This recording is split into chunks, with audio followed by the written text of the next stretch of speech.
The 2023 general elections have indeed come and gone. Those who were victorious at the polls have since been sworn in and have settled down for the business of governance. However, for the women folk in Bauchi State, the political season has not favored them in any way. From the level of the primary elections, the few women who made an attempt to contest fell by the wayside. During the elections proper, of the 10 gubernatorial candidates who contested, none was a woman, nor a running mate. Similarly, 77 candidates contested for the 12 seats of the House of Representatives, with only 4 as women, and even with that, none was victorious. For the senatorial seats, 20 candidates contested, but with no female candidate, while 218 candidates filed out for the 31 seats of the State House of Assembly, with only 3 female contestants, but none made it at the end of the day.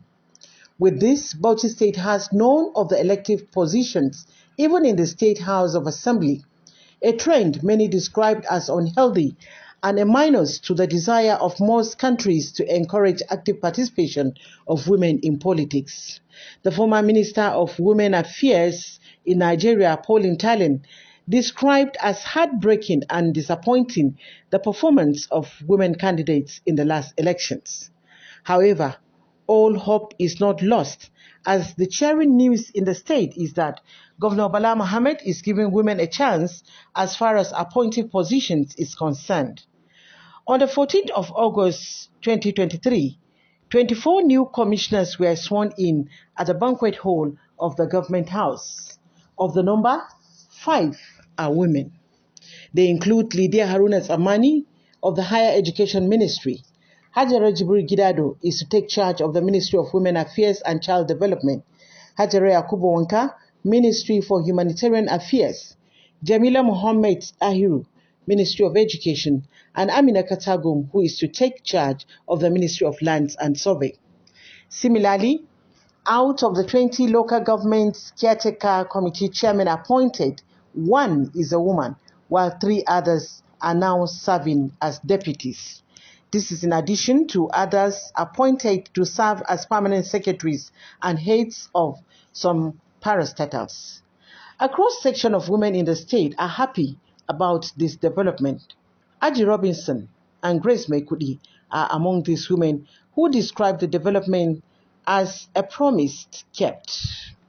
They said the women will now be able to speak about issues affecting other women and children. The development of these new appointments, it's a welcome one, and we want to appreciate the governor for hinging on his promises, for making them come true.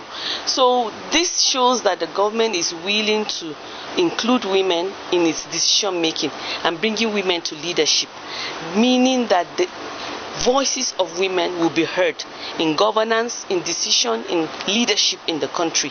That means the issues of maternal health, issues of children, orphans, issues of that has to do with the well-being of women in communities will be represented in the cabinet, and we're so happy. On behalf of the Bauchi State women, we appreciate His Excellency, the Governor of Bauchi State, for giving us the opportunity that including women. You know, in his first tenure, he promised he was going to give us our percentage. And then, so far so good, this current administration, we appreciate him.